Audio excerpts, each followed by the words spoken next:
हरे कृष्णा। जय माता दी।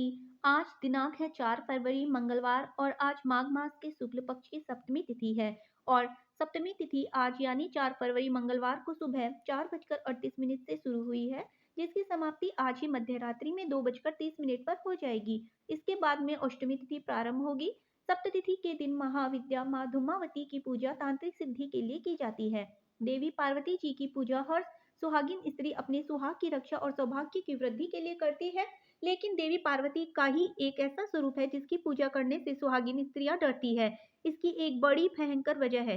दरअसल देवी पार्वती अपने इस रूप में एक विधवा स्त्री की तरह दिखती है और वैधव्य का प्रतीक मानी जाती है। सुहाग पर वैधव्य का प्रभाव न हो इसलिए ही सुहागिन स्त्रियां इनकी पूजा नहीं करती है। हालांकि हालांकि देर से ही इनका दर्शन करती है और ज्येष्ठ मास की शुक्ल पक्ष की अष्टमी तिथि को इनका प्राकट्य माना जाता है। कहते हैं कि महाविद्या धूमावती का कोई स्वामी नहीं है, इसलिए इन्हें विधवा माता कहा जाता है। माँ धूमावती महाशक्ति स्वयं यंत्र का है। ऋग्वेद में रात्रि शुक्त में इन्हें सतारा कहा गया है, अर्थात यह सुखपूर्वक तारने योग्य है। सृष्टि कला की देवी होने के कारण इन्हें कला प्रिय भी कहा जाता है। देवी का मुख्य अस्त्र है सूप, जिसमें यह समस्त विश्व को समेटकर महाप्रलय कर देती है।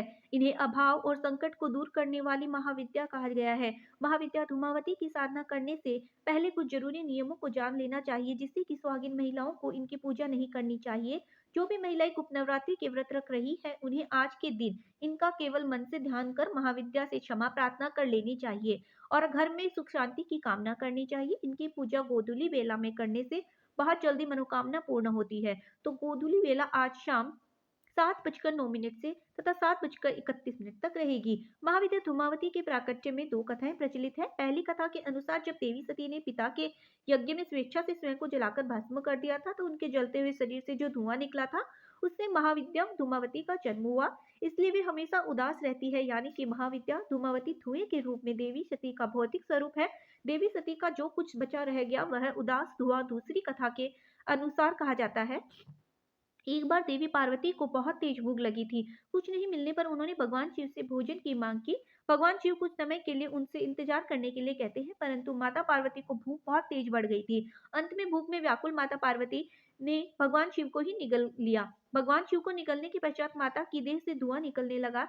तब माता की भूख शांत हुई। इसके बाद भगवान शिव अपनी माया के द्वारा पेट से बाहर आ गए और माता से कहने लगे, धूम से व्याप्त देह होने के कारण आपके स्वरूप का नाम धूमावती होगा।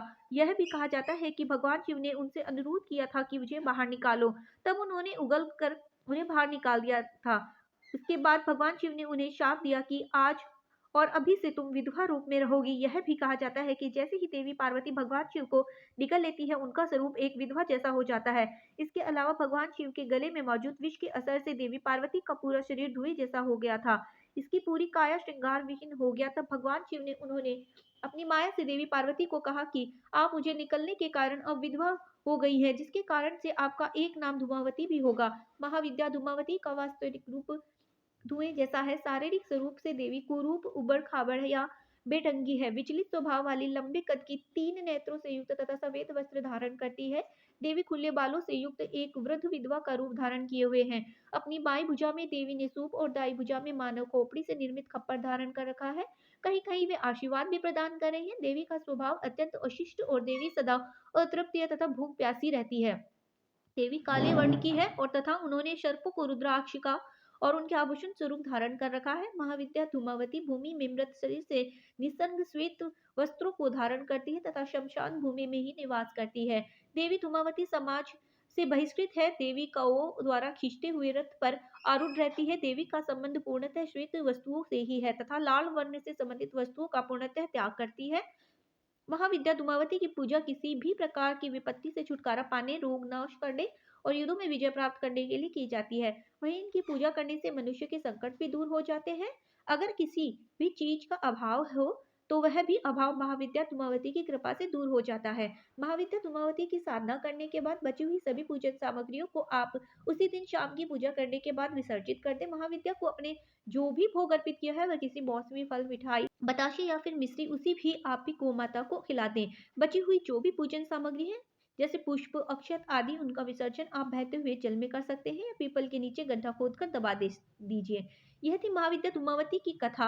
अब सुनिए, श्री दुर्गा कवच का पाठ 18 महापुराण में से एक मार्कंडेय पुराण के अंदर देवी कवच के श्लोक अभूत है। और सुनिए श्री दुर्गा कवच का पाठ।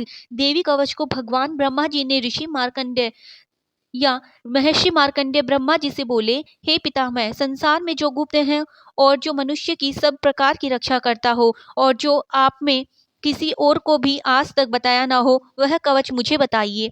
श्री ब्रह्मा जी कहने लगे, अत्यंत गुप्त और सब प्राणियों की रक्षा करने वाला, सबकी भलाई करने वाला कवच मुझसे सुनो। प्रथम शैलपुत्री, दूसरी ब्रह्मचारिणी, तीसरी चंद्रघंटा, चौथी कुष्मांडा, पांचवी स्कंद माता, छठी कात्यायनी, सातवीं काल रात्रि, आठवीं महागौरी और नौवीं सिद्धिदात्री। यह देवी नौ की नौ मूर्तियां हैं। यह नववा दुर्गा कहलाती है।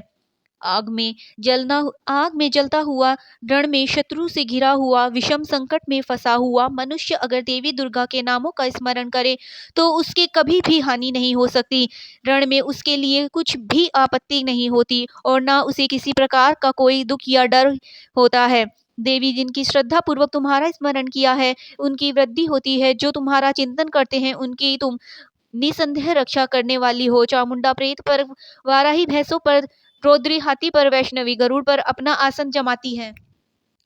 कभी भी हानि नहीं हो सकती। रण में उसके लिए कुछ भी आपत्ति नहीं होती और ना उसे किसी प्रकार का कोई दुख या डर ही होता है। हे देवी, जिसने श्रद्धा पूर्वक तुम्हारी स्मरण किया है, उनकी वृद्धि होती है। जो तुम्हारा चिंतन करते हैं, उनकी तुम निसंदेह रक्षा करने वाली हो। चामुंडा प्रेत पर, वाराही भैंसे पर, रोदी हाथी पर, वैष्णवी गरुड़ पर अपना आसन जमाती है। महेश्वरी बेल पर, कोमारी मोर पर और हाथ में कमल लिए हुए विष्णु प्रिया लक्ष्मी की कमल के आसन पर विराजमान है। बेल पर बैठी हुई ईश्वरी देवी ने श्वेत रूप धारण कर रखा है और सब प्रकार के आभूषणों से विभूषित ब्रह्मी देवी हंस पर बैठती है। और इस प्रकार यह सब देवियां सब प्रकार के योगों से युक्त और अनेक प्रकार के रत्न धारण किए हुए हैं। भक्तों की रक्षा के लिए संपूर्ण देवियां रथ में बैठी और क्रोध में भरी हुई दिखाई देती है तथा चक्र, गदा, शक्ति, हल, मूसल, खड़ग और तोमर, पशु तथा पाश, भाला और त्रिशूल और उत्तम सारंग आदि शास्त्रों को दैत्यों के नाश के लिए और भक्तों की रक्षा के लिए, देवताओं के कल्याण के लिए धारण किए हुए हैं। महारुद्र, अत्यंत घोर प्रक्रम, महान बल और महान उत्साह वाली देवी, आपको मैं नमस्कार करती हूँ। देवी, आपका दर्शन दुर्लभ है और आप शत्रुओं के भय को बढ़ाने वाली हैं। जगदम्बे की मेरी रक्षा करो। पूर्व दिशा में ऐन्द्री शक्ति, मेरी रक्षा करो। अग्निकोण में अग्नि शक्ति, दक्षिणी दिशा में वराही देवी और नरत कोण में खटकधारिणी देवी, मेरी रक्षा करो। पश्चिमी दिशा में वारुणी, वायु कोण में मृगवाहिनी, उत्तर दिशा में कोमारी और ईशान कोण में शूलधारी देवी, मेरी रक्षा करो। ब्रह्माणी, ऊपर की ओर से मेरी रक्षा करो और वैष्णवी देवी, नीचे की ओर से मेरी रक्षा करो। और इस प्रकार सब पर बैठी चामुंडा देवी, दशों दिशाओं से मेरी रक्षा करो। जय देवी आगे विजया देवी की और अजिताबाई और अपराजिता दाहिनी ओर मेरी रक्षा करे। अधोदिनी देवी शिखा की रक्षा करे तथा उमा मेरे मस्तक पर विराजमान होकर मेरी रक्षा करे। इस प्रकार ललाट की माला धरी देवी रक्षा करे और यशस्विनी देवी मेरी बह की रक्षा करे। भय के मध्य भाग में त्रिनेत्री नथु के यम घंटा देवी रक्षा करे। नेत्रों के मध्य में शंखिनी देवी और द्वारवासिनी देवी कानों की रक्षा करे। कपोल की कलिका देवी और कानों के मूल भाग की भगवती शंकरी रक्षा करे। सुगंधा नासिका में और चर्चिका ऊपर की और ओट में अमृत कला, नीचे के ओट की सरस्वती देवी जीभ की रक्षा करे। कुमारी देवी दांतों की और कुमारी देवी दांतों की और चंडिका कंठ प्रदेश की रक्षा करे। चित्रघंटा गले की घाटी की और महामाया तालु की रक्षा करे। कामाक्षी देवी रिठोड़ी की और सर्वमंगला मेरी वाणी की रक्षा करे। भद्रकाली गर्दन की और धनुधारी पीठ की मरुदंड की रक्षा करे। कंठ के बाहरी भाग की नीलग्रीवा और कंठ की नली की नलकबरी रक्षा करे। दोनों कंधों की खटक और वज्रधारिणी मेरी दोनों बाहों की रक्षा करे। दोनों हाथों की दंडनीय की रक्षा अंबिका देवी करे। शूले सवरी देवी संपूर्ण नखों की कालेश्वरी देवी मेरी कुक्षी की रक्षा करे। महादेवी दोनों स्तनों की और शोक विनाशिनी देवी मेरे मन की रक्षा करे। ललिता देवी हृदय की और शूलधारिणी उदर की रक्षा करे। कामिनी देवी नाभि की, गुहोश्री गुहा भाग की पूतना और कामिका लिंग की और महिषवाहिनी गुदा की रक्षा करे। संपूर्ण कामनाओं को पूर्ण करने वाली महाबला देवी दोनों जंघों की रक्षा करे। विद्यावासिनी दोनों घुटनों की और तेजस्विनी देवी दोनों पांवों की पृष्ठभाग की। श्रीधरी पांवों की उंगलियों की। तलवासिनी तालु की। दृष्टा कराली देवी नखों की। अर्ध केशनी केशों की बाण बागेश्वरी वाणी की रक्षा करे। रोमावलियों के छिद्रों की कोबरी और त्वचा की वागीश्वरी देवी रक्षा करे। पार्वती देवी रक्त मज्जा वसा मांस हड्डी की रक्षा करे। आतों की कालरात्रि देवी पुत्र की मुकुट सबरी देवी पद्मावती कमल कोश की चूड़ामन कफ की रक्षा करे। ज्वालामुखी नशों के जल की रक्षा करे। अवध देवी शरीर के सब जोड़ों की रक्षा करे। ब्रह्माणी मेरे वीर्य की छत्र सवरी देवी छाया की और धर्म धारिणी देवी मेरे अहंकार मन और बुद्धि की रक्षा करे। प्राणपान व्यान उदान और सम्मान की व्रज हस्ता देवी रक्षा करे। कल्याण शोभना मेरे प्राणों की रक्षा करे। रस रूप गंध शब्द और स्पर्श इन विषयों का अनुभव करते समय योगिनी देवी मेरी रक्षा करे तथा सत्व गुण रजोगुण तमोगुण की रक्षा नारायणी देवी करे। आयु की रक्षा वराही देवी करे। वैष्णवी की तथा चक्रण देवी मेरे यश कीर्ति लक्ष्मी धन और विद्या की रक्षा करे। इंद्राणी मेरे शरीर की रक्षा करे और हे चंडी के आप मेरे पशुओं की रक्षा करिए। महालक्ष्मी मेरे पुत्रों की रक्षा करे और भैरवी मेरे पत्नी की रक्षा करे। राजा के दरबार में महालक्ष्मी तथा सब और व्याप्त रहने वाली विजया देवी चारों ओर से मेरी रक्षा करे। जो स्थान रक्षा से रहित हो और कवच में रह गया हो उसकी पापों का नाश करने वाली जयंती देवी रक्षा करे। अपना शुभ चाहने वाले मनुष्य को बिना कवच के ही एक पल भी कहीं नहीं जाना चाहिए, क्योंकि कवच रखने वाला मनुष्य जहाँ जहाँ भी जाता है वहाँ वहाँ उसे अवश्य धन लाभ होता है और वह सफलता प्राप्त करता है। जिस अभिष्ट वस्तु की इच्छा करता है वह उसको इस कवच के प्रभाव से अवश्य मिलती है और इसी संसार में महा ऐश्वर्य को प्राप्त होता है। कवचधारी मनुष्य निर्भय होता है और वह तीनों लोकों में माननीय होता है।